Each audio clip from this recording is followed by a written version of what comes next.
പോസിറ്റീവായി ഫലമൊന്നുമില്ല. പോസിറ്റീവായവരെ എടുത്താൽ കൊല്ലം 6, തൃശ്ശൂർ 4, തിരുവനന്തപുരം കണ്ണൂർ 3 വീതം, പത്തനംതിട്ട, ആലപ്പുഴ, കോട്ടയം, കോഴിക്കോട്, കാസർഗോഡ് 2 വീതം, എറണാകുളം, പാലക്കാട്, മലപ്പുറം 1 വീതം.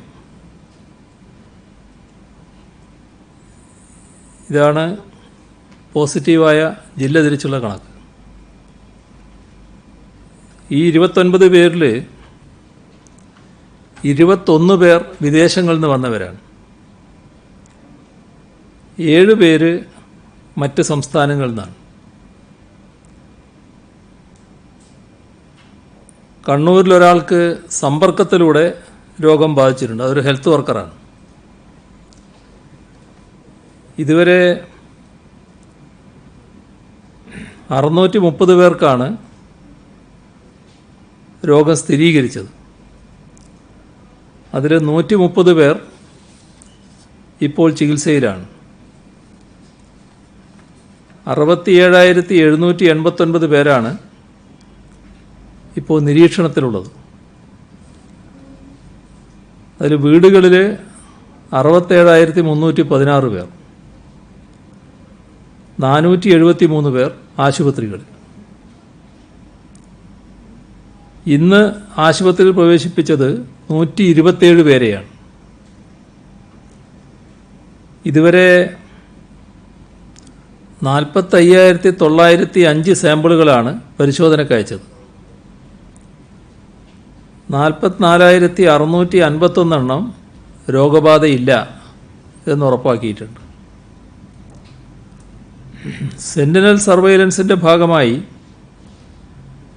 മുൻഗണനാ വിഭാഗത്തിൽപ്പെട്ട 5,154 സാമ്പിളുകൾ ശേഖരിച്ചതിൽ 5,082 നെഗറ്റീവായിട്ടുണ്ട്. 29 ഹോട്ട്സ്പോട്ടുകളാണ് ഇപ്പോൾ സംസ്ഥാനത്തുള്ളത്. കൊല്ലത്തൊന്നും പാലക്കാട് 5-മായി 6 ഹോട്ട്സ്പോട്ടുകൾ പുതുതായി വന്നു. മെയ് 31 വരെ കേന്ദ്ര ഗവൺമെൻറ് ലോക്ക്ഡൗൺ പ്രഖ്യാപിച്ചിട്ടുണ്ട്. പൊതുമാനദണ്ഡങ്ങളനുസരിച്ച് സംസ്ഥാനത്ത് ചില നിയന്ത്രണങ്ങൾ വരുത്തും. രാജ്യത്ത് പൊതുവായി അനുവദനീയമല്ലാത്ത വിഷയങ്ങൾ എല്ലാവരും ഇതിനകം അറിഞ്ഞു കഴിഞ്ഞതാണ്. അത് ഞാൻ ആവർത്തിക്കുന്നില്ല. സ്കൂളുകൾ, കോളേജുകൾ, മറ്റ് ട്രെയിനിങ് കോച്ച് സെൻ്ററുകൾ ഇവയൊന്നും അനുവദനീയമല്ല. പക്ഷേ ഓൺലൈൻ വിദൂര വിദ്യാഭ്യാസം ഇവ പരമാവധി പ്രോത്സാഹിപ്പിക്കും.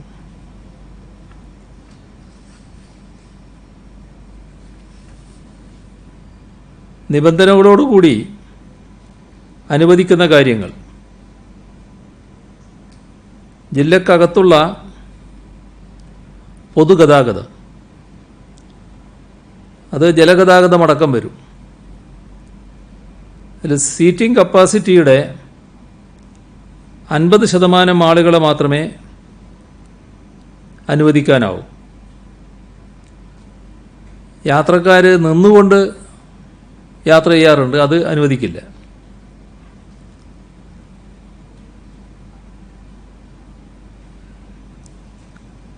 അത് ജില്ലക്കുള്ളിലെ വാഹനങ്ങളുടെയും ആളുകളുടെയും സഞ്ചാരം, അതിന് തടസ്സങ്ങളുണ്ടാവില്ല. കണ്ടെയ്ൻമെൻറ് സോൺ ഒഴികെയുള്ള പ്രദേശങ്ങളിൽ.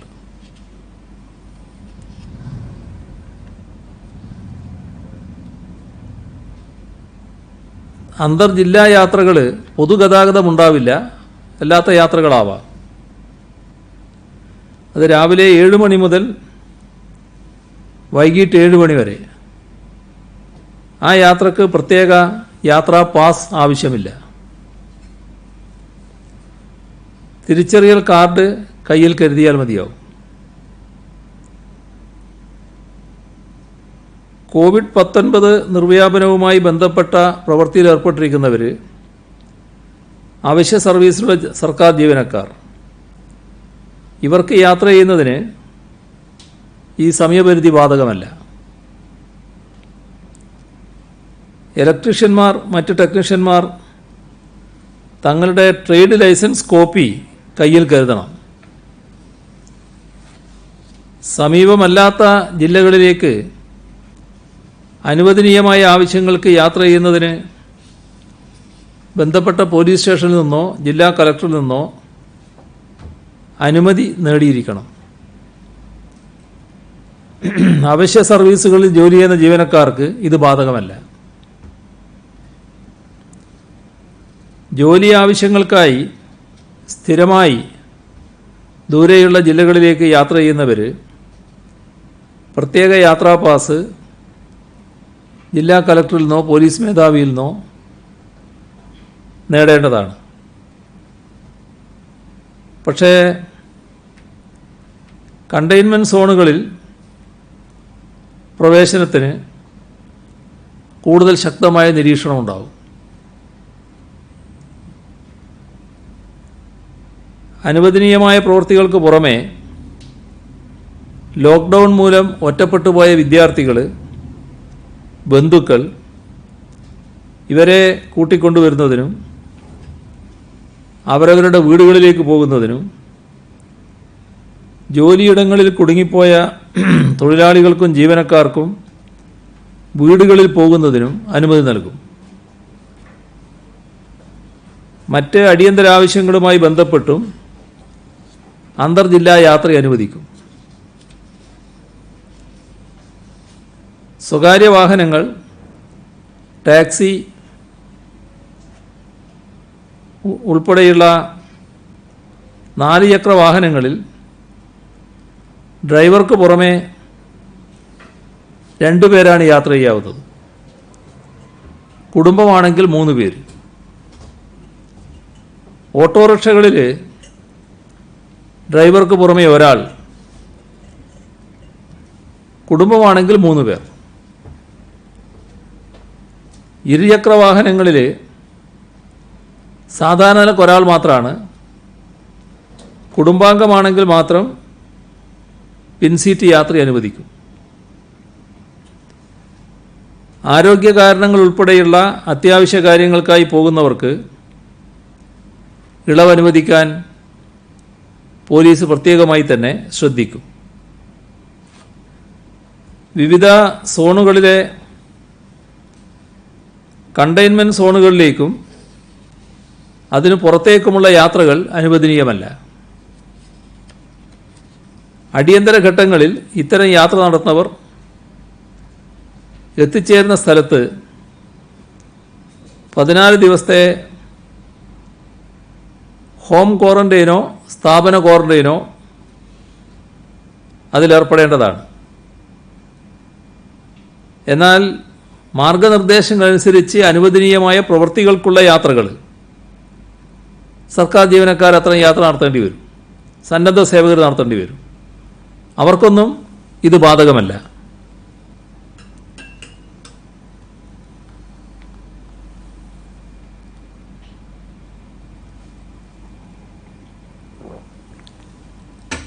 അറുപത്തഞ്ച് വയസ്സിന് മുകളിൽ പ്രായമുള്ളവർ, തുടർ രോഗബാധയുള്ളവർ, ഗർഭിണികൾ, 10 വയസ്സിന് താഴെയുള്ള കുട്ടികൾ,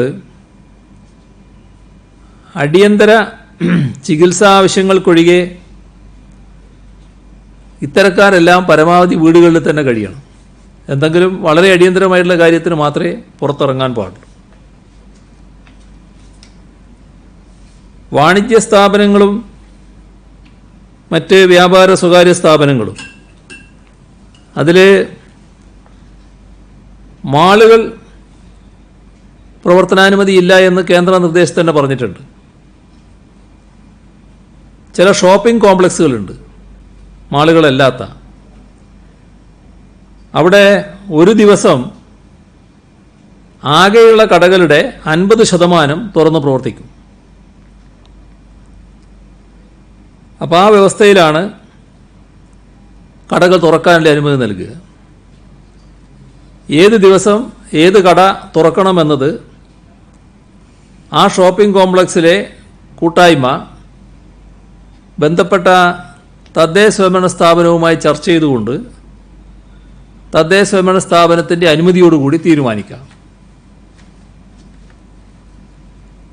ബാർബർ ഷാപ്പുകൾ എയർ കണ്ടീഷൻ സംവിധാനം ഒഴിവാക്കി ബാർബർ ഷാപ്പുകളും ബ്യൂട്ടി പാർലറുകളും hair cutting, hair dressing, shaving ജോലികൾക്ക് മാത്രമായി പ്രവർത്തിക്കാം. ഒരു സമയം രണ്ടുപേരിൽ കൂടുതൽ കാത്തു നിൽക്കാൻ പാടില്ല. ഒരേ ടവൽ പലർക്കായി ഉപയോഗിക്കാൻ പാടില്ല. ഏറ്റവും നല്ലത് കസ്റ്റമർ തന്നെ ടവൽ കൊണ്ടുവരുന്നതാണ്. മാത്രമല്ല, സമയം നിശ്ചയിക്കാമല്ലോ. എല്ലാവരുടെയും കയ്യിൽ ഫോണുണ്ടാകും. കടയിൽ ഫോണില്ലെങ്കിൽ തന്നെ ആളുടെ കയ്യിൽ ഫോണുണ്ടാവും. ഫോണിൽ അപ്പോയിൻമെൻ്റ് എടുക്കുന്ന സംവിധാനം പ്രോത്സാഹിപ്പിക്കുന്ന നില സ്വീകരിക്കണം. റെസ്റ്റോറൻറ്റുകളിലെ ടേക്ക് അവേ കൗണ്ടറുകളിൽ അവിടെ നിന്നുള്ള ഭക്ഷണ സാധനങ്ങളുടെ വിതരണം അത് രാത്രി 9 മണി വരെ നടത്താം. എന്നാൽ രാത്രി 10 മണി വരെ ഓൺലൈൻ ഡോർ ഡെലിവറി അനുവദിക്കും. ബിവറേജസ് ഔട്ട്ലെറ്റുകൾ ഓൺലൈൻ ബുക്കിംഗ് സജ്ജമാകുന്ന മുറക്ക് നിബന്ധനകൾ പാലിച്ചുകൊണ്ട് പാർസൽ സർവീസിനായി തുറക്കാം. ബാറുകളിൽ മദ്യവിതരണത്തിനും ആഹാര വിതരണത്തിനും ഈ നിബന്ധനകൾ ബാധകമാണ്. ഈ സംവിധാനം നിലവിൽ വരുന്ന ദിവസം മുതൽ ക്ലബ്ബുകളിൽ ഒരു സമയത്ത് 5 ആളുകളിലധികം വരില്ല എന്നുള്ള നിബന്ധനയ്ക്ക് വിധേയമായി സാമൂഹിക അകലം പാലിച്ചുകൊണ്ട് മെമ്പർമാർക്ക് മദ്യവും ആഹാരവും പാർസലായി വിതരണം ചെയ്യാം.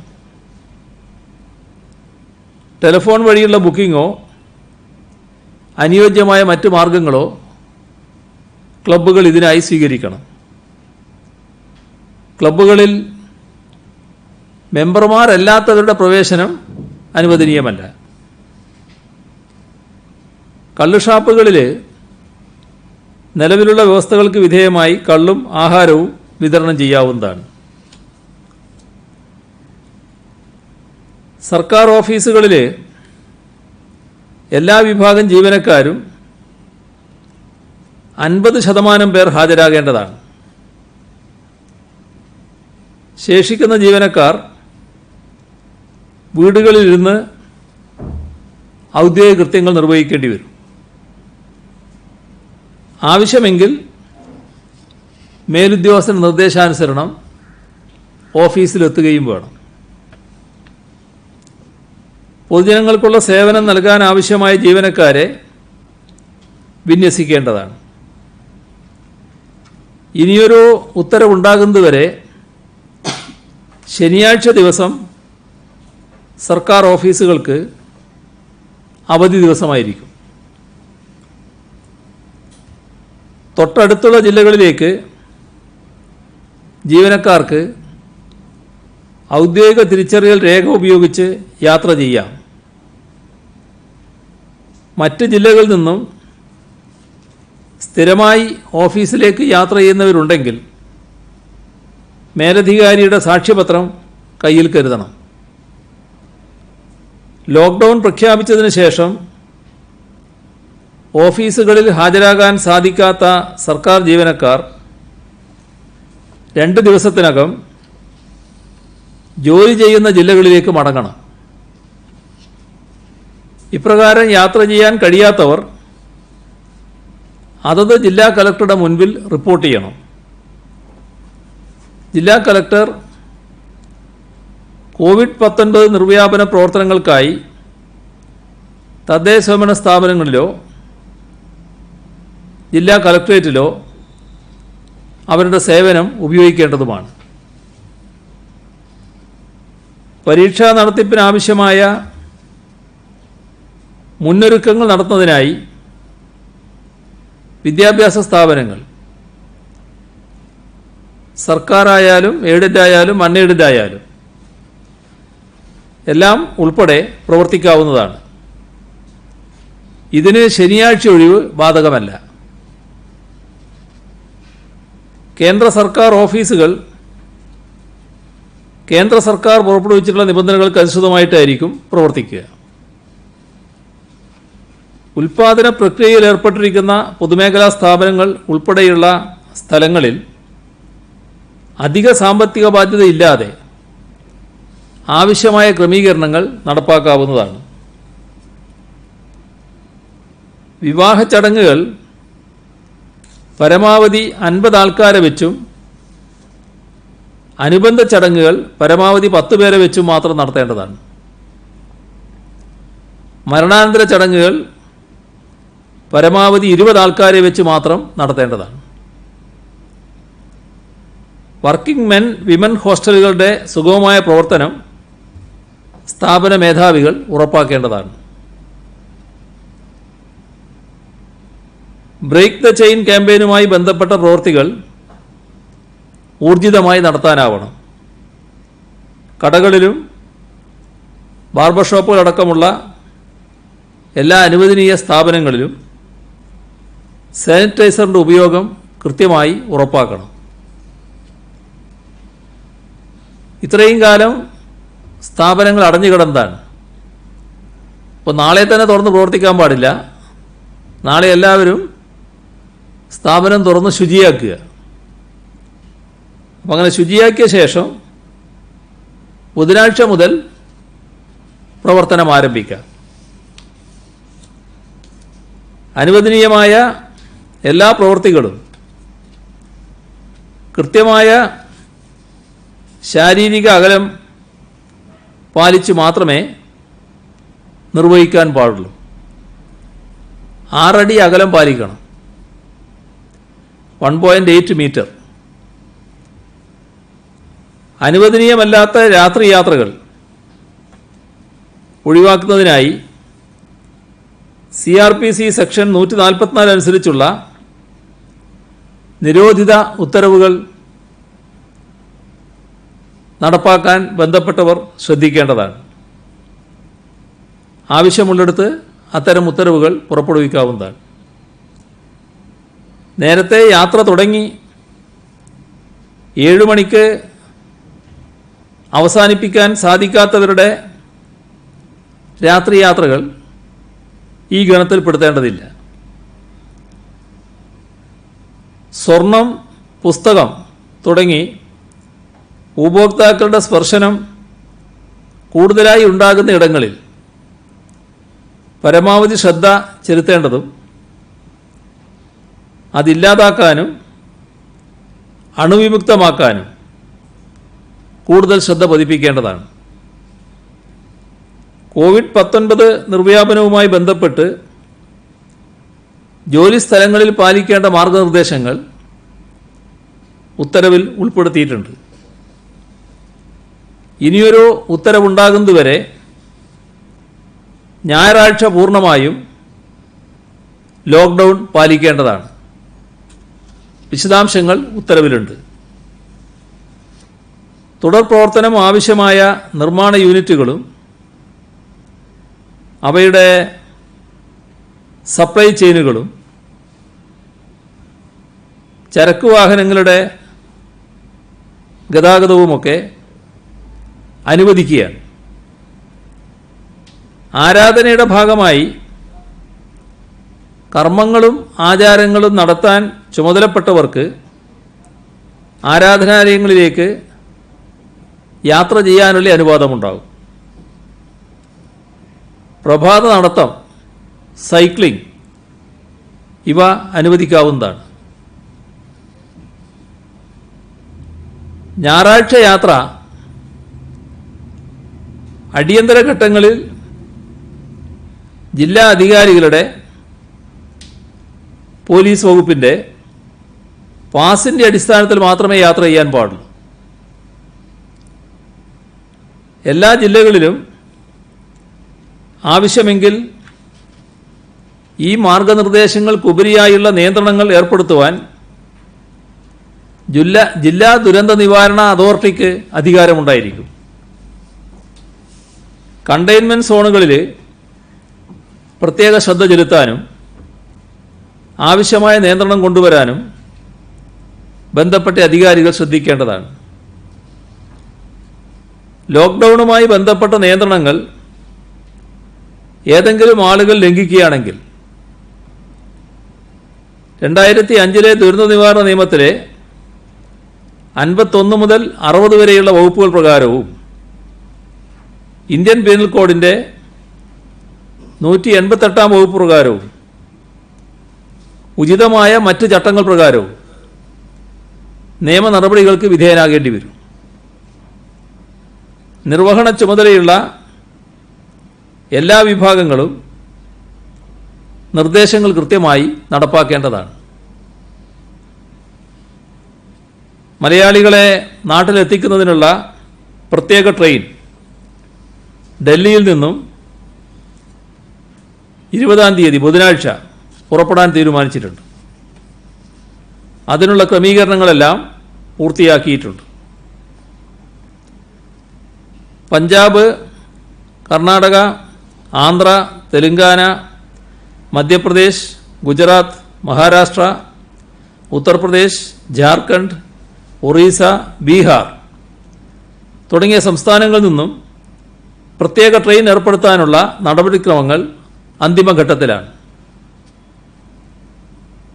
ഒരു സംസ്ഥാനത്ത് നിന്നും അല്ലെങ്കിൽ ഒരു പ്രത്യേക സ്റ്റേഷനിൽ നിന്നും 1200 യാത്രക്കാർ ആകുന്ന മുറക്കാണ് റെയിൽവേ സ്പെഷ്യൽ ട്രെയിൻ അനുവദിക്കുന്നത്. പുറപ്പെടുന്ന സംസ്ഥാനത്ത് യാത്രക്കാരുടെ സൗകര്യാർത്ഥം ആവശ്യമെങ്കിൽ ഒരു സ്റ്റോപ്പ് കൂടി അനുവദിക്കണമെന്ന് റെയിൽവേയോട് അഭ്യർത്ഥിച്ചിട്ടുണ്ട്. ഇത്തരത്തിലുള്ള സ്പെഷ്യൽ ട്രെയിനിൽ യാത്രാ സൗകര്യം ഉറപ്പുവരുത്താൻ ആവശ്യമായ തയ്യാറെടുപ്പുകൾ സംസ്ഥാനം സ്വീകരിച്ചിട്ടുണ്ട്. യാത്ര ചെയ്യാൻ ആഗ്രഹിക്കുന്നവർക്ക് register.norcaroutes.org എന്ന സൈറ്റിലുള്ള ലിങ്ക് ഉപയോഗിച്ച് ടിക്കറ്റ് ചാർജ് ഓൺലൈനായി നൽകാം. ഇപ്രകാരം ടിക്കറ്റ് ബുക്ക് ചെയ്യുന്നവർക്ക് ട്രെയിൻ യാത്ര തീരുമാനിച്ചു കഴിഞ്ഞാൽ വിശദാംശങ്ങൾ ഫോൺ സന്ദേശമായി ലഭിക്കും. ഇത് സംസ്ഥാനത്തേക്ക് പ്രവേശിക്കുന്നതിനുള്ള പാസ്സായും കണക്കാക്കാവുന്നതാണ്. വിദേശ രാജ്യങ്ങളിൽ നിന്നും വിമാനയാത്ര വഴിയും കപ്പൽ യാത്ര വഴിയും ഇതുവരെയായി 5815 പേരാണ് നാട്ടിലേക്ക് തിരിച്ചെത്തിയിരിക്കുന്നത്. ഇന്നു മുതൽ ജൂൺ 2 വരെ 38 വിമാനങ്ങൾ സംസ്ഥാനത്തേക്ക് വിദേശത്തു നിന്നും ഉണ്ടാകുമെന്ന് അറിയിച്ചിട്ടുണ്ട്. UAE-യിൽ നിന്നും 8 വിമാനങ്ങൾ, ഒമാനിൽ നിന്ന് 6 വിമാനങ്ങൾ, സൗദി അറേബ്യയിൽ നിന്ന് 4, ഖത്തറിൽ നിന്ന് 3, കുവൈറ്റിൽ നിന്ന് 2 ഇങ്ങനെയാണ് വിമാനങ്ങൾ കേരളത്തിലേക്ക് എത്തുക. Bahrain, Philippines, Malaysia, UK, USA, Australia, France, Indonesia, Armenia, Tajikistan, Ukraine, Ireland, Italy, Russia, Singapore എന്നീ രാജ്യങ്ങളിൽ നിന്നും ഓരോ വിമാനങ്ങളും കേരളത്തിലേക്ക് എത്തും. 6530 യാത്രക്കാർ കേരളത്തിലെത്തുമെന്നാണ് പ്രതീക്ഷിക്കുന്നത്. നോർക്ക റൂട്ട്സ് പ്രവാസി വിദ്യാർത്ഥി തിരിച്ചറിയൽ കാർഡുകൾക്ക് നൽകി വരുന്ന ഇൻഷുറൻസ് പരിരക്ഷ ഇരട്ടിയാക്കിയിട്ടുണ്ട്. അപകടത്തെ തുടർന്ന് മരണം സംഭവിക്കുകയോ പൂർണ്ണമായോ ഭാഗികമായോ സ്ഥിരമായോ അംഗവൈകല്യം സംഭവിക്കുകയോ ചെയ്യുന്നവർക്കാണ് പരിരക്ഷ ലഭിക്കുക. അപകട മരണം സംഭവിച്ചാൽ നൽകി വരുന്ന ഇൻഷുറൻസ് ആനുകൂല്യം 2 ലക്ഷത്തിൽ നിന്ന് 4 ലക്ഷമായും അംഗവൈകല്യം സംഭവിക്കുന്നവർക്കുള്ള ആനുകൂല്യം 1 ലക്ഷത്തിൽ നിന്ന് 2 ലക്ഷമായും വർദ്ധിക്കും. ആനുകൂല്യം ഇരട്ടിയാക്കിയെങ്കിലും പ്രവാസി തിരിച്ചറിയൽ കാർഡിൻ്റെ അപേക്ഷാ ഫീസിൽ ഒരു വർധനവുമില്ല. മാസ്ക് ധരിക്കുന്നത് ഉറപ്പാക്കുന്നതിനായി എല്ലാ നഗരങ്ങളിലും പോലീസിൻ്റെ നേതൃത്വത്തിൽ സ്പെഷ്യൽ ടാസ്ക് ഫോഴ്സിന് രൂപം നൽകും. ഗ്രാമീണ മേഖലയിൽ മാസ്ക് ധരിക്കാത്തവർക്കെതിരെ നിയമ നടപടി സ്വീകരിക്കും. അതോടൊപ്പം പോലീസിൻ്റെ ക്യാമ്പയിൻ്റെ ഭാഗമായി മാസ്ക് സൗജന്യമായി വിതരണം ചെയ്യും.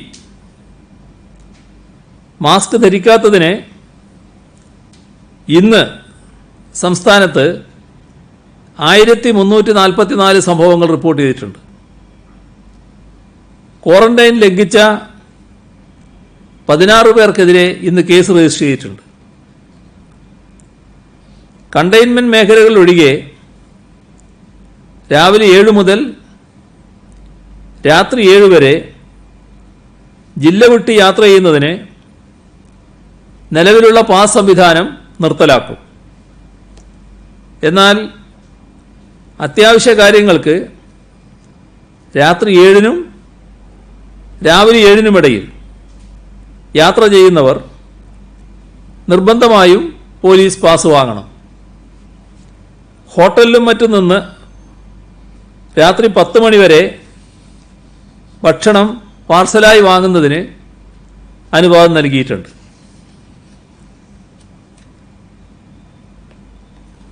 കോവിഡ്-19 ബാധയുണ്ടെന്ന് വ്യക്തമായിട്ടും അത് മറച്ചുവെച്ച് അബുദാബിയിൽ നിന്ന് തിരുവനന്തപുരത്തെത്തുകയും അസുഖബാധ അധികൃതരെ അറിയിക്കാതിരിക്കുകയും ചെയ്ത 3 പേർക്കെതിരെ കേസ് രജിസ്റ്റർ ചെയ്തു. കോവിഡ്-19 പശ്ചാത്തലത്തിൽ പോലീസിൻ്റെ പ്രവർത്തനക്രമത്തിൽ മാറ്റം വരുത്തുന്നതിൻ്റെ ഭാഗമായി പോലീസ് സ്റ്റേഷനുകളിൽ ഡ്യൂട്ടിയിലുള്ളവരുടെ എണ്ണം പകുതിയാക്കി കുറച്ചുകൊണ്ടുള്ള സംവിധാനം പരീക്ഷണാടിസ്ഥാനത്തിൽ നിലവിൽ വന്നു. ഇതുമൂലം പോലീസിൻ്റെ പ്രവർത്തനത്തിൽ യാതൊരു വിധത്തിലുള്ള ബുദ്ധിമുട്ടും ഉണ്ടാകില്ല എന്ന് ഉറപ്പാക്കിയിട്ടുണ്ട്. മെയ് 12-നായിരുന്നു പ്രധാനമന്ത്രി 20 ലക്ഷം കോടി രൂപയുടെ സാമ്പത്തിക ഉത്തേജന പാക്കേജ് പ്രഖ്യാപിച്ചത്. അതിൻ്റെ വിശദാംശങ്ങൾ 5 ഘട്ടങ്ങളിലായി കേന്ദ്ര ധനമന്ത്രി വിശദീകരിച്ചു. ഈ വർഷം കേന്ദ്ര ബജറ്റിൽ നിന്ന് ഈ പാക്കേജിന് വേണ്ടി വരുന്ന അധിക ചെലവ് 1.5 ലക്ഷം കോടി രൂപയായിരിക്കുമെന്ന് ചില പ്രാമാണിക അന്താരാഷ്ട്ര ഏജൻസികൾ തന്നെ ചൂണ്ടിക്കാണിച്ചിട്ടുണ്ട്. ഇതിൽ സൗജന്യ റേഷൻ അടക്കം കൂട്ടിയാൽ പോലും സാധാരണക്കാരുടെ കൈകളിലേക്ക് പണമായി ഖജനാവിൽ നിന്ന് എത്തുന്നത് മൊത്തം പാക്കേജിൻ്റെ 5% വരില്ല. 1 ലക്ഷം കോടിയിൽ താഴെ രൂപ. ഇവിടെ കാണേണ്ടത് കോർപ്പറേറ്റ് കമ്പനികൾക്ക് ഉദാരമായി 1.5 ലക്ഷം കോടി രൂപയുടെ നികുതി ഇളവ് നൽകിയ സ്ഥാനത്താണ് ഇത് സംഭവിക്കുന്നത്.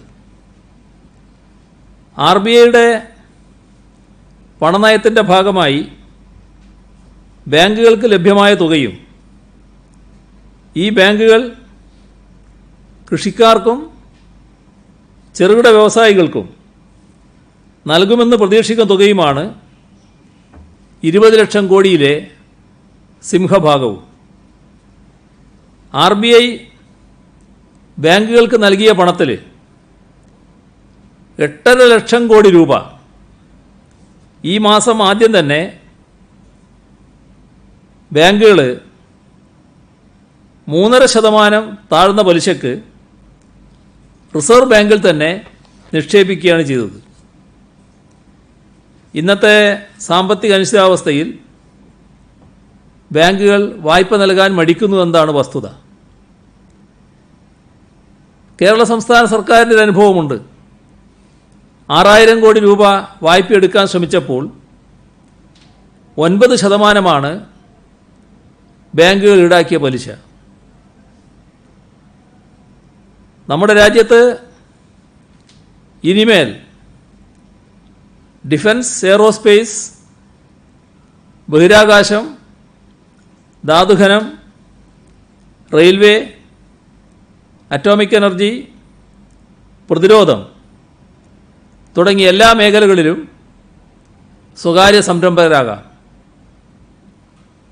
പൊതുമേഖല ചില തന്ത്രപ്രധാന മേഖലകളിൽ മാത്രമായി പരിമിതപ്പെടുത്തും. ഒരു മേഖലയിൽ 4 പൊതുമേഖലാ കമ്പനികൾ മാത്രമേ അനുവദിക്കൂ എന്നാണ് കേന്ദ്രം ഇപ്പോൾ പറഞ്ഞിട്ടുള്ളത്.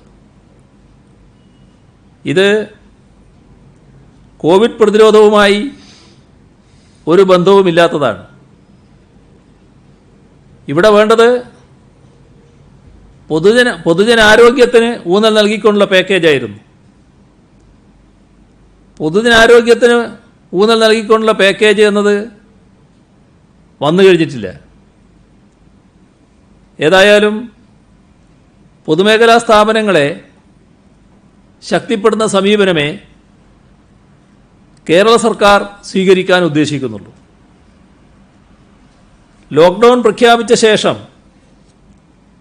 വളരെയേറെ പ്രതിസന്ധി നേരിടുന്ന ഒന്നാണ്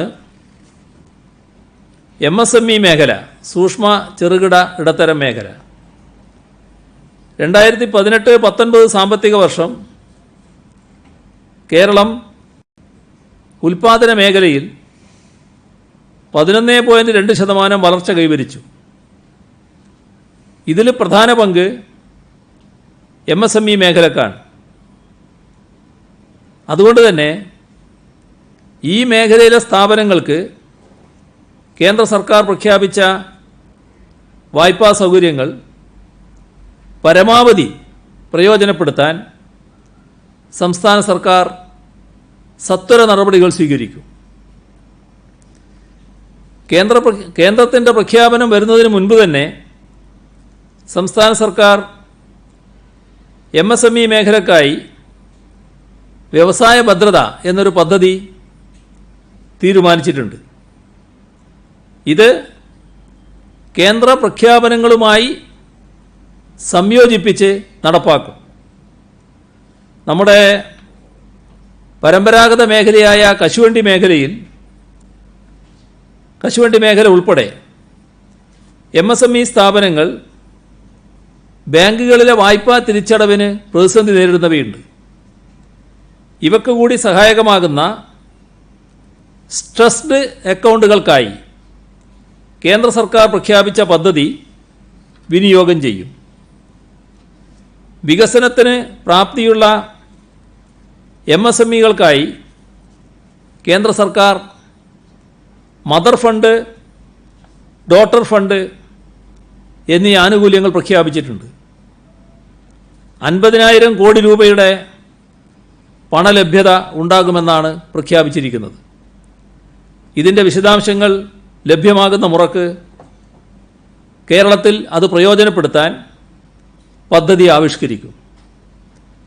മഹാത്മാഗാന്ധി ദേശീയ തൊഴിലുറപ്പ് പദ്ധതിക്കായി 2020-21 കേന്ദ്ര ബജറ്റിൽ വകയിരുത്തിയിട്ടുള്ള 61,000 കോടി രൂപയിൽ 40,000 കോടി രൂപയുടെ വർധനവ് വരുത്തിയത് കേരളം പൂർണ്ണതോതിൽ പ്രയോജനപ്പെടുത്തും. നബാർഡ് വഴി കേരള ബാങ്കിനും കേരള ഗ്രാമീൺ ബാങ്കിനും ലഭ്യമാകുന്ന അധിക റീഫൈനാൻസ് ഫണ്ടായ 2,500 കോടി രൂപ കൃഷി, മൃഗസംരക്ഷണം, മത്സ്യബന്ധനം എന്നീ വകുപ്പുകളും തദ്ദേശ സ്വയംഭരണ സ്ഥാപനങ്ങളുമായും സ്വയം സഹായ സംഘങ്ങളുമായും ചേർന്ന് വിനിയോഗിക്കാൻ നടപടികൾ ആരംഭിച്ചു കഴിഞ്ഞു. ഭക്ഷ്യമേഖലയിലെ മൈക്രോ സ്ഥാപനങ്ങൾക്കുള്ള 10,000 കോടി രൂപയുടെ ധനസഹായ പദ്ധതിയിൽ ബീഹാർ, കാശ്മീർ, തെലങ്കാന, ആന്ധ്ര, തമിഴ്നാട് എന്നീ സംസ്ഥാനങ്ങൾ ഉൾപ്പെട്ടിട്ടുണ്ടെങ്കിലും കേരളമില്ല. നമുക്ക് പ്രത്യേക ഇനങ്ങളിൽ ഭക്ഷ്യമേഖലയിൽ മൈക്രോ സ്ഥാപനങ്ങൾ സ്ഥാപിക്കാൻ ശേഷിയുണ്ട്. കേരളത്തെ ഇതിൽ ഉൾപ്പെടുത്തി കിട്ടാൻ ആവശ്യമായ ശ്രമം സർക്കാർ നടത്തും. അവശ്യ സാധന നിയമത്തിലെ സ്റ്റോക്ക് പരിധി എടുത്തു കളയുന്ന ഭേദഗതി ഗുണത്തേക്കാളേറെ ദോഷം ചെയ്യുമോ എന്ന സംശയം നിലനിൽക്കുകയാണ്. പൂഴ്ത്തിവെപ്പും വിലക്കയറ്റവും തടയാനുള്ള നടപടികളെ ഇത് ദുർബലപ്പെടുത്താനിടയുണ്ട്. തന്ത്രപ്രധാന മേഖലകളിലെ സ്വകാര്യവൽക്കരണം രാജ്യത്തിൻ്റെ സ്വയം പര്യാപ്തതയ്ക്ക് പരമപ്രധാനമാണെന്ന വീക്ഷണത്തോട് യോജിക്കാൻ കഴിയുന്നില്ല.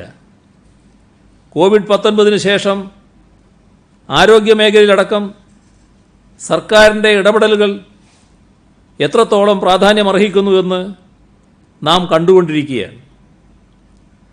സംസ്ഥാനങ്ങളെ നേരിട്ട് ബാധിക്കുന്ന പ്രധാനപ്പെട്ടൊരു കാര്യമാണ് വായ്പാ പരിധി. ആഭ്യന്തര വരുമാനത്തിൻ്റെ 3% നിന്നും 5% മാറ്റിയത് സ്വാഗതാർഹമാണ്. ഈ നിർദ്ദേശം ആദ്യമേ മുന്നോട്ട് വച്ച സംസ്ഥാനമായിരുന്നു കേരളം. പക്ഷേ സംസ്ഥാനങ്ങൾ ആവശ്യപ്പെട്ടതുപോലുള്ള ഒരു പരിധി ഉയർത്തലല്ല പ്രഖ്യാപനത്തിലുള്ളത്. 3 നിന്നും 3.5% വരെ ഒരു നിബന്ധനകളുമില്ലാതെയാണ് വായ്പാ പരിധി ഉയർത്തിയിട്ടുള്ളത്. 3.5 മുതൽ 4.5% വരെയുള്ള പരിധി ഉയർത്തൽ 1% നിബന്ധനകൾക്ക് വിധേയമാണ്. പൊതുവിതരണ സമ്പ്രദായം, ഈസ് ഓഫ് ഡൂയിങ് ബിസിനസ്, ഊർജം, നഗരത്തിലെ തദ്ദേശഭരണ സ്ഥാപനങ്ങൾ, ഇത്തരം മേഖലകളിൽ വരുത്തേണ്ട പരിഷ്കാരങ്ങളുടെ അടിസ്ഥാനത്തിലായിരിക്കും ഈ 1% വായ്പാ പരിധി വർധന ലഭ്യമാകുക.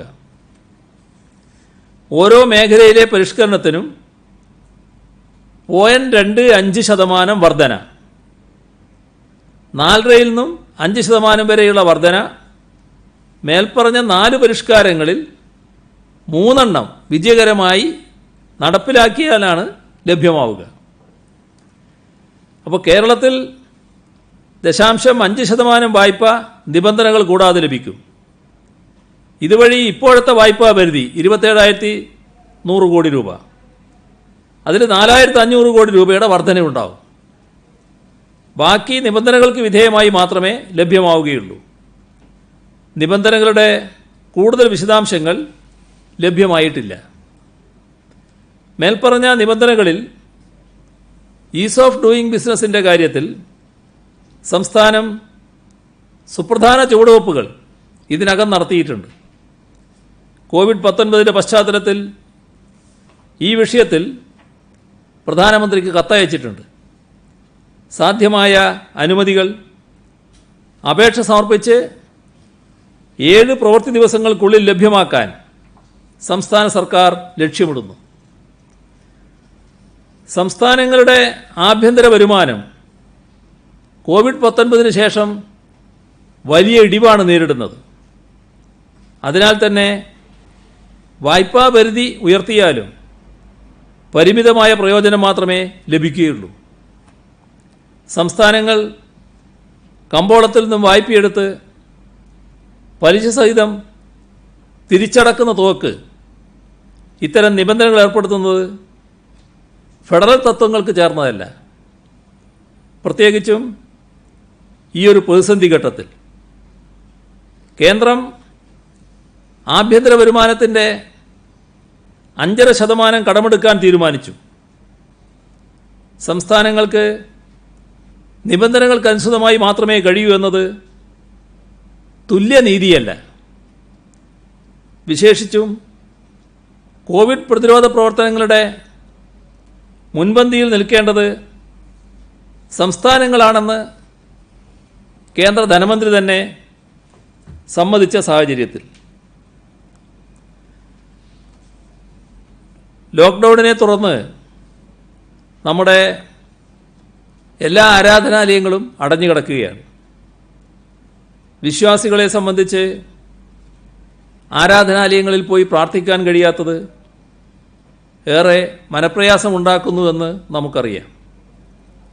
എന്നാൽ മഹാമാരി നിയന്ത്രിക്കാനുള്ള പോരാട്ടത്തിൽ ഇത്തരം ഒത്തുചേരലുകളൊന്നും അനുവദിക്കാൻ കഴിയാത്ത സാഹചര്യമാണുള്ളത്. ഇക്കാര്യത്തിൽ മതനേതാക്കളും വിശ്വാസ സമൂഹവും വലിയ സഹകരണമാണ് നൽകി വരുന്നത്. ഈ നിലയിലുള്ള ജാഗ്രതയും കരുതലും ഒത്തൊരുമയുമാണ് കോവിഡ്-19 നിയന്ത്രിക്കുന്നതിൽ വിജയം കൈവരിക്കാൻ നമ്മെ സഹായിച്ചത്. ലോകമെങ്ങും ഇസ്ലാം മതവിശ്വാസികൾക്ക് റമദാൻ പുണ്യമാസമാണ്. എന്നാൽ റമദാനിൽ പോലും പള്ളികളിൽ ആരാധന നടത്താൻ പറ്റാത്ത സാഹചര്യം വന്നു. ഒരു മാസത്തെ വ്രതാനുഷ്ഠാനത്തിന് ശേഷം ഈദുൽ ഫിത്തർ, ചെറിയ പെരുന്നാൾ വരികയാണ്. ശനിയാഴ്ചയോ ഞായറാഴ്ചയോ പെരുന്നാളാകാം. പള്ളികളിലും പൊതുസ്ഥലത്തും പ്രത്യേകം സജ്ജമാക്കുന്ന ഈദ്ഗാഹുകളിലും പെരുന്നാൾ നമസ്കാരത്തിന് വലിയ തോതിൽ വിശ്വാസികൾ എത്തിച്ചേരാറുണ്ട്. പെരുന്നാൾ ആഘോഷത്തിൻ്റെ പ്രധാന ഭാഗമാണ് നമസ്കാരം. കുടുംബാംഗങ്ങളൊന്നാകെ ഈദ് നമസ്കാരത്തിന് പോകുന്നതാണ് പതിവ്. രോഗഭീഷണി നിലനിൽക്കുന്ന സാഹചര്യത്തിൽ എന്തു വേണമെന്ന് ആലോചിക്കാൻ മുസ്ലിം മതപണ്ഡിതരുമായി ഇന്ന് കാലത്ത് വീഡിയോ കോൺഫറൻസ് നടത്തിയിരുന്നു. പെരുന്നാൾ നമസ്കാരം അവരവരുടെ വീടുകളിൽ തന്നെ നടത്താൻ ഈ യോഗത്തിൽ ധാരണയായിട്ടുണ്ട്. സക്കാത്ത് കൊടുക്കാനും സ്വീകരിക്കാനും ആളുകൾ അങ്ങോട്ടും ഇങ്ങോട്ടും പോകുന്നത് ഒഴിവാക്കണമെന്ന് നിശ്ചയിച്ചിട്ടുണ്ട്. സക്കാത്ത് വീടുകളിൽ എത്തിച്ചു കൊടുക്കാമെന്ന നിർദ്ദേശമാണ് പൊതുവെ മതനേതാക്കൾ അംഗീകരിച്ചിട്ടുള്ളത്. പെരുന്നാൾ ദിനത്തിലെ കൂട്ടായ പ്രാർത്ഥന ഒഴിവാക്കുന്നതും വിശ്വാസികളെ സംബന്ധിച്ച് വലിയ വേദന ഉളവാക്കുന്നതാണെന്ന് നമുക്കറിയാവുന്നതാണ്. എന്നിട്ടും സമൂഹത്തിൻ്റെ ഭാവിയെ കരുതി പള്ളികളിലെയും ഈദ്ഗാഹുകളിലെയും നമസ്കാരം ഒഴിവാക്കാൻ തീരുമാനമെടുത്ത അഭിവന്ദ്യരായ എല്ലാ പണ്ഡിതരെയും അഭിനന്ദിക്കുന്നു. അവരുടെ സഹകരണത്തിന് നന്ദി പറയുന്നു.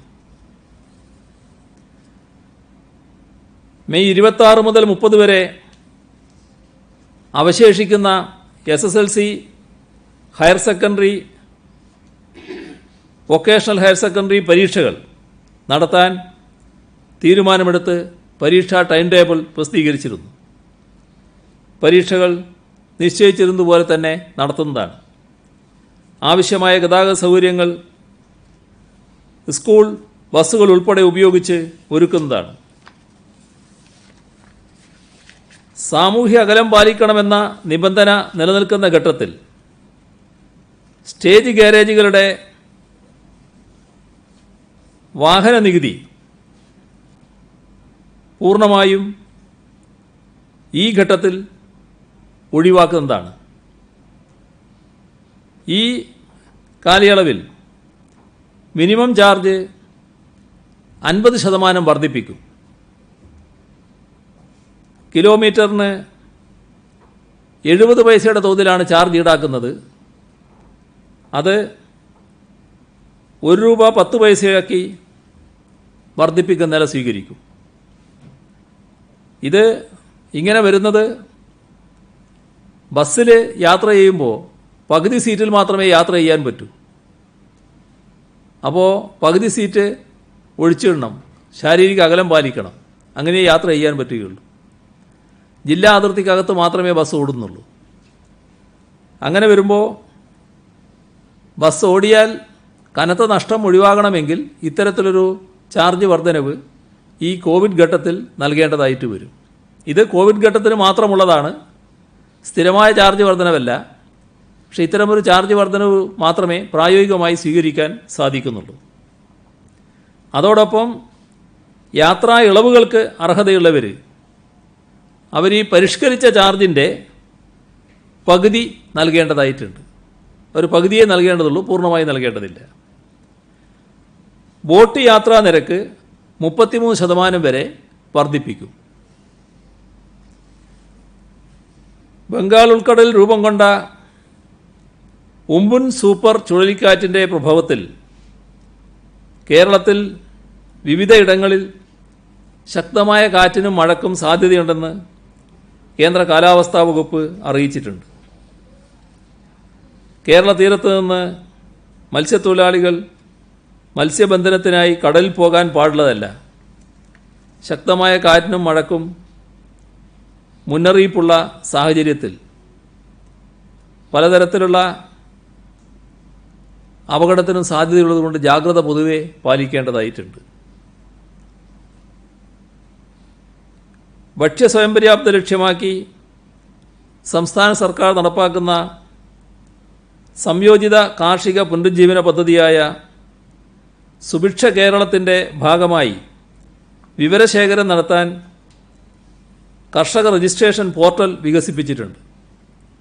ജനങ്ങളെ കാർഷിക മേഖലയിലേക്ക് ആകർഷിച്ച് ആവശ്യമായ സാമ്പത്തിക സാങ്കേതിക സഹായങ്ങൾ സമയബന്ധിതമായി കൈമാറുന്നതിനാണ് പോർട്ടൽ. www.aims.kerala.gov.in/സുഭിക്ഷ കേരളം എന്നതാണ് പോർട്ടൽ വിലാസം. കുറച്ച് കഴിഞ്ഞാൽ അതിൻ്റെ പ്രകാശനം ഇവിടെ നടത്തുന്നുണ്ട്. തരിശു നിലങ്ങളിൽ കൃഷിയിറക്കുന്നതടക്കമുള്ള കാർഷിക രംഗത്തെ സർക്കാർ ആഹ്വാനങ്ങൾക്ക് സമ്പൂർണ്ണ പിന്തുണ വരാപ്പുഴ അതിരൂപത മെത്രാപ്പോലീത്ത ആർച്ച് ബിഷപ്പ് ജോസഫ് കളത്തിപ്പറമ്പിൽ അറിയിച്ചിട്ടുണ്ട്. കാർഷിക വ്യാവസായിക മേഖലക്കേറ്റ തിരിച്ചടി മറികടക്കാൻ ഒരു സംയോജിത ഭക്ഷ്യസുരക്ഷാ പദ്ധതി നടപ്പാക്കാൻ സർക്കാർ തയ്യാറെടുത്തു കഴിഞ്ഞു. അവസരോചിതമായ വരാപ്പുഴ അതിരൂപതയുടെ ഇടപെടൽ അഭിനന്ദനാർഹമാണ്. ആരോഗ്യ പ്രവർത്തകർക്ക് സുരക്ഷാ ഉപകരണങ്ങൾ വിതരണം ചെയ്തതും സമൂഹ അടുക്കളകളിൽ സഹായമെത്തിച്ചതുമടക്കം വരാപ്പുഴ രൂപത 3,95,28,570 രൂപയുടെ കോവിഡ് പ്രതിരോധ പ്രവർത്തനങ്ങൾ നടത്തിയതായി മെത്രാപ്പോലീത്ത അറിയിച്ചു. ഫെഡറൽ ബാങ്ക് കോഴിക്കോട് മേഖലാ ഓഫീസ് കണ്ണൂർ ഗവൺമെൻറ് മെഡിക്കൽ കോളേജിലേക്ക് റാപ്പിഡ് ടെസ്റ്റ് കിറ്റ് വാങ്ങുന്നതിന് 13,44,000 രൂപ സംഭാവന നൽകിയിട്ടുണ്ട്. ദുരിതാശ്വാസ CMDRFിലേക്ക് മുഖ്യമന്ത്രി ദുരിതാശ്വാസ നിധിയിലേക്ക് NSS 25 ലക്ഷം രൂപ സംഭാവന നൽകിയതായി general secretary G. Sukumaran Nair അറിയിച്ചിട്ടുണ്ട്. അത് ബാങ്ക് ഡ്രാഫ്റ്റായി നൽകിയിരിക്കുകയാണ്. റാന്നി മണ്ഡലത്തിലെ സഹകരണ ബാങ്കുകൾ 36,03,675 രൂപ, കണ്ണൂർ AKG ആശുപത്രി 20 ലക്ഷം രൂപ, മാള ഗ്രാമപഞ്ചായത്ത് 10 ലക്ഷം രൂപ, പാട്യ സോഷ്യൽ സർവീസ് സൊസൈറ്റി 5 ലക്ഷം, ജീവനക്കാർ 1,40,000, Indian institute of architectures Cochin centre 5 ലക്ഷം, മുൻ സുപ്രീം കോടതി ജഡ്ജിയും മുൻ ഹൈക്കോടതി ചീഫ് ജസ്റ്റിസുമായ ജസ്റ്റിസ് അഭിജിത് പസായത്ത് 1 ലക്ഷം രൂപ, വിശ്വനാഥ് പസായത്ത് മെമ്മോറിയൽ കമ്മിറ്റിയുടെ പേരിലാണ് അദ്ദേഹം ആ തുക നൽകിയിട്ടുള്ളത്. സാമൂതിരി രാജാവിൻ്റെ ട്രഷർഷിപ്പിലുള്ള 48 ക്ഷേത്രങ്ങളിലെ ദേവസ്വം ജീവനക്കാർ 2 ദിവസത്തെ ശമ്പളം 5,66,796 രൂപ. ഇത്രയാണ് ഇന്ന് പറയാനുള്ളത്.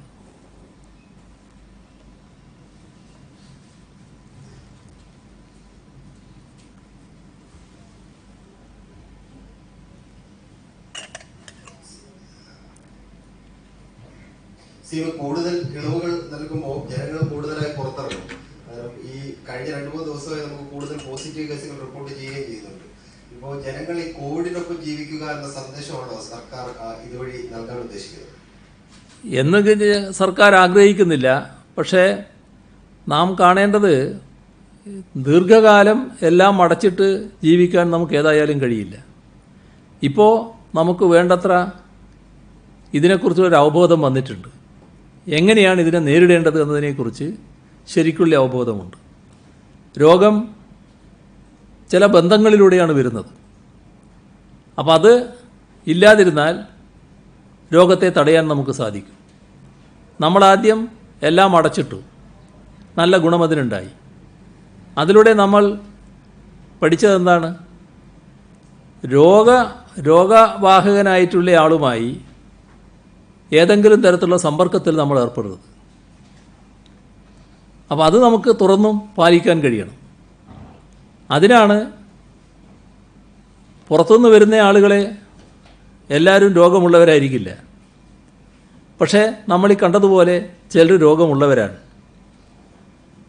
അവർക്ക് അവകാശപ്പെട്ട മണ്ണിലേക്കാണ് അവർ വരുന്നത്. അവരെ തടയാൻ നമുക്ക് കഴിയില്ല.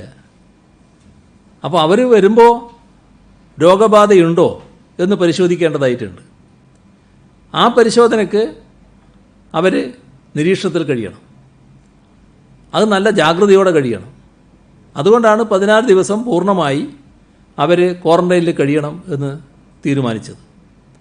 ആ ക്വാറന്റൈനിൽ കഴിയുന്നതിൽ ഒരു തരത്തിലുള്ള ജാഗ്രത കുറവും ഉണ്ടാകരുത്. ഇത് ഉറപ്പുവരുത്താൻ നമുക്ക് കഴിയണം. അത് വേണ്ടത് യഥാർത്ഥത്തിൽ ചുറ്റുപാടുമുള്ളവർ തന്നെയാണ്. ഗവൺമെൻറ് ആകാവുന്നതെല്ലാം ചെയ്യും. പക്ഷേ ജനങ്ങൾ തന്നെ അതിൻ്റെ ഉത്തരവാദിത്വം എടുക്കേണ്ടതായിട്ടുണ്ട്. ഇയാൾ പുറത്തിറങ്ങുന്നുണ്ടോ? തൊട്ടടുത്തുള്ളവർക്കറിയാം. വാർഡ് തല സമിതികൾ ഇതിനു വേണ്ടി രൂപീകരിച്ചിട്ടുണ്ട്. നാട്ടുകാർ ആ കാര്യം, അയൽപക്കക്കാർ ശ്രദ്ധിക്കേണ്ടതായിട്ടുണ്ട്. എല്ലാവരും ഇതിൽ സ്വയം ബോധവാന്മാരായി മാറേണ്ടതായിട്ടുണ്ട്. അത്തരത്തിലുള്ളൊരു ഇടപെടലിലേക്ക് നമ്മുടെ നാട് നീങ്ങുകയാണ്. സ്വാഭാവികമായും അതിന് അതിൻ്റേതായ നല്ല ഫലം സൃഷ്ടിക്കാനാകും. ഇതിൻ്റെ ഒരു വ്യാപനം അങ്ങനെ മാത്രമേ തടയാനാകൂ. അത് തടയാനാകുമെന്ന് തന്നെയാണ് ഉറച്ച് കരുതുന്നത്. അപ്പോൾ എല്ലാവരും അതിനനുസരിച്ച് നിലപാട് സ്വീകരിക്കുക. അതോടൊപ്പം നാം ഇപ്പോൾ മാസ്ക് ധരിക്കുന്നു. സാനിറ്റൈസർ നേരത്തെ നമ്മൾ ഉപയോഗിച്ച് അധികം ശീലമില്ല. സാനിറ്റൈസർ ഇപ്പം എല്ലാ സ്ഥലങ്ങളിലും ഉപയോഗിക്കാൻ തയ്യാറാകുന്നു. ഇത്തരം കാര്യങ്ങൾ നമ്മൾ തുറന്നും പാലിച്ചു പോകണം. ഒരാളെ കണ്ടാൽ ഉടനെ കൈ കൊടുക്കുന്ന രീതിയല്ല. നമുക്ക് വേണമെങ്കിൽ നമസ്തേ പറയാം, നമസ്കാരം പറയാം, എന്താണോ ശീലം അത് ചെയ്യാം. കൈ കൊടുത്ത് സ്വീകരിക്കേണ്ടതായിട്ടില്ല. കണ്ട ഉടനെ കെട്ടിപ്പിടിക്കേണ്ടതായിട്ടില്ല. ഇങ്ങനെയുള്ള എല്ലാ ശീലങ്ങളും നമ്മൾ മാറ്റേണ്ടതായിട്ടുണ്ട്. ശാരീരിക അകലം പാലിക്കുക എന്നുള്ളത് വളരെ പ്രധാനമാണ്. ഒരു ദുർഘടഘട്ടം തന്നെയാണ്. പക്ഷേ ആ ദുർഘടഘട്ടത്തെ ശരിയായ രീതിയിൽ നമ്മൾ കൈകാര്യം ചെയ്താൽ നമുക്കൊരാപത്തും സംഭവിക്കാതെ മറികടന്നു പോകാൻ പറ്റും. അതിനാണ് നാം സമൂഹമാകെ ഒന്നിച്ച് തയ്യാറാകേണ്ടത്. ഈ ഇളവുകൾ എന്ന് പ്രഖ്യാപിച്ചപ്പോൾ നേരത്തെ ശ്രദ്ധേയപ്പെടുന്ന ഒരു കാര്യമാണ് ഈ ചാനലുകളിലെ ഷൂട്ടിംഗ് ഫോർമുല നടക്കുന്ന ഷൂട്ടിങ്ങിന് അത് CM പരിഗണിക്കാൻ പറഞ്ഞു. അതുപോലെ തന്നെയാണ് സിനിമകൾ. ഈ ലോക്ക്ഡൌൺ തുടങ്ങുന്നതിന് മുമ്പ് തന്നെ സെറ്റിട്ട് തുടങ്ങിയ സിനിമാ ചിത്രീകരണങ്ങളെല്ലാം നിർത്തിവെച്ചിരിക്കുകയാണ്. അവർക്ക് സെറ്റിന് വേണ്ടി മുടക്കിയ ലക്ഷങ്ങളെല്ലാം ഇനി മഴയോടെ പെയ്തു കഴിഞ്ഞാൽ വഴിയാതാവുന്ന ഒരു അവസ്ഥയാണ്. അത് ഇതിൽ പരിഗണിക്കോ? ഒരു ചോദ്യം കൂടെ. എത്ര ചോദ്യം ഞാൻ കുറിച്ചെടുക്കേണ്ടി വരും. ഇതിൽ ആദ്യം പറഞ്ഞതിന് അത് അനുമതിയാവുകയാണ്. അതായത് ചാനലുകൾ അവരുടെ ഓഫീസിനകത്ത് അവരുടെ സംവിധാനമുണ്ടല്ലോ, ഇൻഡോർ ഷൂട്ടിംഗ്, ഔട്ട്ഡോർ ഷൂട്ടിംഗ് പറ്റില്ല. മിനിമം ആളുകളെ വെച്ചുകൊണ്ട് ഷൂട്ടിംഗ് നടത്താമെന്നുള്ള സമ്മതം ഇളവ് കൊടുക്കുകയാണ്. സിനിമയുടെ കാര്യം പ്രത്യേകം ആലോചിക്കുക എന്താണെന്നുള്ളത്. ഹിന്ദുസ്ഥാൻ ലാറ്റക്സ് വികസിപ്പിച്ചെടുത്ത ടെസ്റ്റിംഗ് കിറ്റിന് വൈറോളജി ഇൻസ്റ്റിറ്റ്യൂട്ട് അനുമതി നൽകിയത് കേട്ടു. അപ്പോൾ അത് സ്റ്റേറ്റ് ഉപയോഗിക്കുന്ന കാര്യത്തിൽ എന്തെങ്കിലും തീരുമാനമായോ? അത് വാസ്തവമുണ്ടോ? അതെന്താണെന്ന് പരിശോധിക്കണം. എന്താ നോക്കാം. അന്തർജില്ലാ യാത്രയ്ക്കുള്ള പാസുകളുടെ കാര്യത്തിൽ നമ്മൾ അപേക്ഷിച്ച് COVID-19 ജാഗ്രതാ സൈറ്റിൽ അപേക്ഷിച്ച് അത് അപ്പോൾ തന്നെ പാസ് ലഭ്യമാക്കുന്ന തരത്തിലുള്ള എന്തെങ്കിലും ക്രമീകരണങ്ങൾ ഏർപ്പെടുത്താൻ ഉദ്ദേശിക്കുന്നുണ്ടോ എന്നുള്ളതാണ് ഒരു കാര്യം. ഞാൻ നേരത്തെ പറഞ്ഞത് ശ്രദ്ധിച്ചില്ല. ഇനി അങ്ങോട്ട് അന്തർജില്ലാ യാത്രക്ക് പ്രത്യേക പാസിൻ്റെ ആവശ്യമില്ല. സാധാരണ നിലക്ക്. കടന്നുള്ള യാത്രയ്ക്ക് വേണമല്ലോ. വിദൂര വിദൂര ജില്ലകൾക്ക് അപ്പം തന്നെ ലഭ്യമാകാനുള്ള നടപടികൾ എടുക്കുക. അതുപോലെ ഈ ബാറുകളിലൂടെ ഈ ബിവ്കോയുടെ മദ്യവിൽപ്പനശാലകൾക്ക് ഈ നമ്മുടെ വെർച്വൽ ക്യൂ സംവിധാനം എന്നത്തേക്ക് റെഡിയാവും, എന്നാണ് അപ്പോൾ ഇത് തുറക്കുക? അത് വിഷമിക്കണ്ട, വേഗം തന്നെ റെഡിയാവും. ഒരു വലിയ താമസം ഉണ്ടാവില്ല. CMA കേരളത്തിലെ തിരുവനന്തപുരം സെക്രട്ടേറിയറ്റ് ഉൾപ്പെടെയും പാലക്കാട് ജില്ലയിലും അതിർത്തി കടന്നു വന്ന് ജോലി ചെയ്യുന്നവരുണ്ട്, സർക്കാർ ജീവനക്കാരുണ്ട്, നിർമ്മാണ തൊഴിലാളികളുണ്ട്, തമിഴ്നാട്ടിൽ നിന്ന് വരുന്നവർ, ടെക്നിക്കലി പാറശാലയ്ക്കപ്പുറം. അവരുടെ കാര്യത്തിൽ എന്താണ് സർക്കാരിന്റെ തീരുമാനം? അവർക്ക് പ്രത്യേക പാസ് കൊടുക്കുമോ? നിർമ്മാണ തൊഴിലാളികൾക്കും സർക്കാർ ജീവനക്കാർക്കും മറ്റു സ്ഥാപനങ്ങളിൽ ജോലി ചെയ്യുന്നവർ അല്ല, സാധാരണ നിലക്ക് സർക്കാർ ജീവനക്കാരായിട്ടുള്ളവർക്ക് അവരുടെ പാസ് കാണിച്ച് തന്നെ യാത്ര ചെയ്യാം. അതിന് മറ്റു പ്രയാസങ്ങളില്ല. പിന്നെ മറ്റുള്ളവർ പ്രത്യേക ആവശ്യം അതിൻ്റെത് വരുന്നുണ്ടെങ്കിൽ അതിൻ്റെ ഭാഗമായിട്ടുള്ള നടപടികൾ സ്വീകരിക്കുക. മൂന്ന് പേര് അബുദാബിയിൽ നിന്ന് തിരുവനന്തപുരത്തേക്ക് വന്നു എന്ന് പറഞ്ഞു. എങ്ങനെ പരിശോധനയില്ലാതെയാണ് അവിടുന്ന് ആളുകൾ അവർ കയറി വന്നത്? രോഗം എങ്ങനെ മറച്ചുവെക്കാൻ അവർ കഴിഞ്ഞു? അതെ, അത് കൂടുതൽ ഗൗരവമായിട്ടുള്ളൊരു കാര്യമാണ്. എല്ലാ കാര്യവും ഇപ്പോൾ ഞാൻ ഈ പത്രസമ്മേളനത്തിൽ വെച്ച് പറയുന്നില്ല. അവർക്ക് ഇതിനകത്ത് കയറാൻ കഴിഞ്ഞത് തന്നെ ഗൗരവമായൊരു പ്രശ്നമായിട്ട് സർക്കാർ എടുക്കുകയാണ്. അത് കേന്ദ്ര ഗവൺമെൻറ് ശ്രദ്ധയിൽപ്പെടുത്തുന്നുണ്ട്. കേന്ദ്ര ഗവൺമെൻറ് അത് മറ്റ് രാജ്യങ്ങളുമായും എടുക്കേണ്ട കാര്യമാണ്. ഈ ഓൺലൈനിലെ കാര്യത്തില് ഒരു ചോദ്യം, അതായത് ഈ വാഹന സൗകര്യമാണല്ലോ ഏറ്റവും പ്രധാനപ്പെട്ടത്. വാഹനം ഏർപ്പെടുത്താം എന്ന് താങ്കൾ പറഞ്ഞു. അത് ഏത് രീതിയിലാണ് ഏർപ്പെടുത്തുന്നത്? പിന്നെ ഈ കൺസെഷന്റെ കാര്യത്തിൽ കുട്ടികളും ഈ പകുതി ചാർജ് കൊടുക്കേണ്ടതുണ്ടോ? എല്ലാവരും കൊടുക്കണം. നിലവിലുള്ള ചാർജിൻ്റെ പകുതി ചാർജ് ഈ ഘട്ടത്തിൽ എല്ലാവരും കൊടുക്കണം, ഈ ഒരു കൺസെഷൻ ഉള്ളവർ. CM ഈ മഹാരാഷ്ട്രയടക്കം 4 സംസ്ഥാനങ്ങളിൽ നിന്ന്, തമിഴ്നാട്, കർണാടക, അത്തരം സംസ്ഥാനങ്ങളിൽ നിന്നുള്ളവർക്ക് ഈ ജാഗ്രതയിൽ കയറി ഇങ്ങോട്ടേക്കുള്ള പാസിന് അപ്ലൈ ചെയ്യാൻ കഴിയുന്നില്ല എന്ന് പറയുന്നുണ്ട്. അത്തരം എന്തെങ്കിലും വിലക്ക്, താൽക്കാലിക വിലക്കോ മറ്റോ ഏർപ്പെടുത്തിയിട്ടുണ്ടോ? ഒരു വിലക്കും ഒരിടത്തുമില്ല. അതിൻ്റെ ഒരു പ്രശ്നമേ ഇല്ല. CM ഒരു കാര്യം, ഈ ഓൺലൈനിലാണ് ഈ ജൂൺ 1 മുതൽ ക്ലാസ് തുടങ്ങും എന്ന് CM പ്രഖ്യാപിച്ചു കഴിഞ്ഞു. പക്ഷേ അത് എല്ലാ കുട്ടികൾക്കും പ്രാപ്യമാണോ? ഒരു പഠനം തന്നെ സംസ്ഥാന സർക്കാർ നടത്തിയതിൽ 2.6 ലക്ഷം വിദ്യാർത്ഥികൾക്ക് വീട്ടിൽ ടിവിയോ ഇന്റർനെറ്റ് സൗകര്യമോ ഇല്ല എന്ന് തന്നെ ചില റിപ്പോർട്ടുകൾ വരുന്നുണ്ട്. എങ്ങനെയാണ് അത് ജൂൺ 1 തന്നെ അത് തുടങ്ങുമോ? എന്താണ് അക്കാര്യത്തിലൊരു വ്യക്തത ഉണ്ടായിട്ടുണ്ടോ സംസ്ഥാന സർക്കാർ? ജൂൺ 1 തന്നെ തുടങ്ങാനാണ് ഉദ്ദേശിക്കുന്നത്. ഈ പറഞ്ഞ കുറച്ച് പ്രശ്നങ്ങളുണ്ട്. അത് എങ്ങനെ പരിഹരിക്കാനാകുമെന്നതും അതോടൊപ്പം ആലോചിച്ചുകൊണ്ടിരിക്കുകയാണ്. ആവശ്യമായ പരിഹാര നടപടികൾ സ്വീകരിക്കുക തന്നെ ചെയ്യും. നമ്മുടെ കർണാടക സംസ്ഥാനം കേരളം അടക്കമുള്ള 4-5 സംസ്ഥാനങ്ങളിൽ നിന്ന് വരുന്ന ആളുകൾക്ക് വിലക്ക് ഏർപ്പെടുത്തിയിരിക്കുകയാണ്. അതുകൊണ്ട് തന്നെ ഈ ബോംബെയിൽ നിന്നും മറ്റും ഇങ്ങോട്ടേക്ക് പുറപ്പെട്ട ആളുകൾക്ക് ഈ കർണാടകം കടന്നു വരാൻ കഴിയുമെന്നൊരു വലിയ ആശങ്കയുണ്ട്. കാരണം നാസിക്കിൽ നിന്ന് പൂനെയിൽ നിന്നൊക്കെ യാത്ര പുറപ്പെട്ടു കഴിഞ്ഞു. അപ്പോൾ ഇന്നാണ് കർണാടക മുഖ്യമന്ത്രി യെദ്യൂരപ്പ ഈ ഒരു പ്രഖ്യാപനം നടത്തിയത്. കേരളം, ഗുജറാത്ത്, തമിഴ്നാട്, ബോംബെ തുടങ്ങിയ സംസ്ഥാനങ്ങളിൽ വരുന്നവർക്ക് കർണാടകയിൽ പ്രവേശിക്കാനാവില്ലായിരുന്നു. അത്തരം ആ ബുദ്ധിമുട്ട് പരിഹരിക്കാൻ എന്തെങ്കിലും ഇടപെടൽ നടത്താൻ കഴിയുമോ? ഇത് നേരത്തെ എടുത്ത പ്രശ്നമാണ്. കേന്ദ്ര ഗവൺമെൻറ് ശ്രദ്ധയിൽപ്പെടുത്തതാണ്. കേന്ദ്ര ഗവൺമെൻറ്റും ആ പ്രശ്നങ്ങൾ എടുത്തിട്ടുണ്ട്. ഒരു യാത്ര ചെയ്ത് വരുന്നവരെ യാത്ര ചെയ്ത് വരുമ്പോൾ ആ പുറപ്പെടുന്ന സംസ്ഥാനവും എത്തേണ്ട സംസ്ഥാനവും രണ്ടു കൂട്ടരും അംഗീകരിച്ചു കഴിഞ്ഞാൽ ഇടക്കുള്ള സംസ്ഥാനം അതിനെ തടയാൻ പാടില്ല, അതിലിടപെടാൻ പാടില്ല എന്ന് തന്നെയാണ് കേന്ദ്രം നിർദ്ദേശിച്ചിട്ടുള്ളത്. അതൊന്നുകൂടി വേണമെങ്കിൽ ശ്രദ്ധയിൽപ്പെടുത്താം. ഓൺലൈൻ ക്ലാസ് CM പറഞ്ഞു, ഉടൻ ക്ലാസ്സുകൾ തുറന്നതിനെന്ന് പറയും. പക്ഷേ പല സ്വകാര്യ സ്കൂളുകളടക്കം യൂണിഫോമിൽ ഉൾപ്പെടെ വലിയ ഫീസ് ഇപ്പോൾ ആവശ്യപ്പെടുകയാണ് അഡ്മിഷൻ സമയത്ത്. തന്നെയുമല്ല, പല സ്വകാര്യ സ്കൂളുകളും കുട്ടികളെ തന്നെ നേരിട്ട് കൊണ്ടുചെല്ലണമെന്ന് പറയുന്നു. മറ്റൊരു കാര്യം CM, ഈ 50% ജീവനക്കാരാണ് സർക്കാർ ജീവനക്കാർ നമ്മൾ പറയുന്നത്. പക്ഷേ ഇപ്പം വാല്യുവേഷൻ സമയത്ത് 80% ടീച്ചർമാർ അവിടെ വാല്യുവേഷൻ ക്യാമ്പുകളുണ്ട്. അപ്പൊ അത് നേരത്തെ നമ്മൾ പറഞ്ഞൊരു യുദ്ധമല്ലേ? അധ്യാപകർക്ക് ഇത് ബാധകമല്ല. മറ്റത് സ്കൂളുകളിലെ അഡ്മിഷൻ്റെ കാര്യത്തിന് കുട്ടികൾ പോകേണ്ടതില്ല എന്ന ഉത്തരവ് തന്നെ പുറപ്പെടുവിച്ചിട്ടുണ്ട്. കുട്ടികളെ കൊണ്ടുപോകേണ്ടതില്ല, മറ്റു നടപടികൾ സ്വീകരിച്ച് അഡ്മിഷൻ വാങ്ങാവുന്നതാണ്. CM ഈ മലയാളികളെ നാട്ടിൽ കൊണ്ടുവരുന്നതുമായി ബന്ധപ്പെട്ടേ ഗുജറാത്ത് സർക്കാർ അഹമ്മദാബാദിൽ പെട്ട് കിടക്കുന്ന മലയാളികളെ നാട്ടിൽ കൊണ്ടുവരാൻ നടപടിയെടുക്കണമെന്ന് ഗുജറാത്ത് സർക്കാർ എന്തെങ്കിലും ആവശ്യപ്പെട്ടിട്ടുണ്ടോ? അഹമ്മദാബാദിൽ കുറെ മലയാളികൾ പെട്ട് കിടക്കുന്നുണ്ട്, അവരെ നാട്ടിലെടുക്കാൻ ഗുജറാത്ത് സർക്കാർ ആവശ്യപ്പെട്ടിട്ടുണ്ട്. കേരള സർക്കാർ നടപടി സ്വീകരിക്കുന്നില്ല എന്നൊരു ആക്ഷേപം അവിടുത്തെ മലയാളികൾ ഉന്നയിക്കുന്നുണ്ട്. ശ്രദ്ധയപ്പെട്ടിട്ടുണ്ടോ? മലയാളികളെ കൂട്ടത്തിൽ പല തരക്കാരുണ്ട്. അവരെന്ത് പറയുന്നു എന്നുള്ളതല്ല, എല്ലായിടെയുള്ള മലയാളികളെ ഇങ്ങോട്ട് കൊണ്ടുവരാനാണ് ശ്രമിച്ചുകൊണ്ടിരിക്കുന്നത്. അക്കൂട്ടത്തിൽ അഹമ്മദാബാദും ഉണ്ട്. അഹമ്മദാബാദ് ഗുജറാത്തിലുമാണല്ലോ. ആ നടപടികൾ സർക്കാർ സ്വീകരിച്ചു വരികയാണ്. സമ്പൂർണ്ണ ലോക്ക്ഡൌൺ നമ്മൾ തീരുമാനിച്ചിട്ട് ഞായറാഴ്ച പെരുന്നാളാണെങ്കിൽ സമ്പൂർണ്ണ ലോക്ക്ഡൌൺ ഉണ്ടാകുമോ? ഒരു ചോദ്യം കൂടി, ഈ കണ്ടെയ്ൻമെന്റ് സോൺ അല്ലാത്ത പ്രദേശത്ത് നിന്ന് കണ്ടെയ്ൻമെന്റ് സോൺ അല്ലാത്തൊരു പ്രദേശത്തേക്ക് പോവുകയാണെങ്കിൽ അവിടെ ഈ 14 ദിവസത്തെ നിരീക്ഷണം ബാധകമാവും. ഈ തദ്ദേശ സ്ഥാപനങ്ങളുമായി ബന്ധപ്പെട്ട് സംസാരിക്കുമ്പോൾ അവർ ഈ നിരീക്ഷണം വേണമെന്ന് പറയുന്നത് അതിൽ ഒരു കണ്ടെയ്ൻമെന്റ് സോണിൽ നിന്ന് യാത്ര ചെയ്യുമ്പോൾ ചില കർശന നിബന്ധനകളുണ്ടാവും. അതുമായി ബന്ധപ്പെട്ട് ചില ഘട്ടത്തിൽ ആവശ്യമായ നിരീക്ഷണമടക്കം വേണ്ടതായിട്ട് വരും.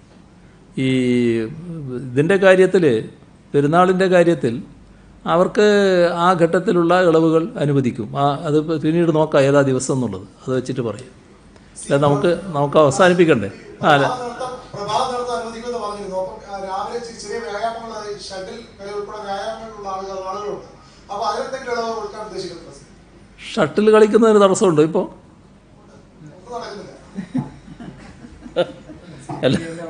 അല്ല, അത് പിന്നെ സാധാരണ നിലക്ക് ഈ ആളുകൾ കൂടിച്ചേരാൻ പാടില്ല എന്ന് മാത്രമേ ഉള്ളൂ. നിങ്ങളും വേറൊരാളും കൂടി കളിക്കുന്നതല്ലേ, 4 ആളിരുന്ന് കളിക്കുന്നത്, അകലം പാലിച്ചുകൊണ്ടാണല്ലോ. അതിനകത്ത് സാധാരണ നിലക്ക് വേറെ പ്രശ്നങ്ങൾ ഉണ്ടാകേണ്ടതില്ല. എന്തെങ്കിലും ഉണ്ടെങ്കിൽ നമുക്കത് പരിഹരിക്കാം. ശരി, ബാക്കി നാളെയാകാം. നമ്മുടെ ഒരു പരിപാടിയുണ്ട്, അത് കഴിഞ്ഞിട്ട് ഒരു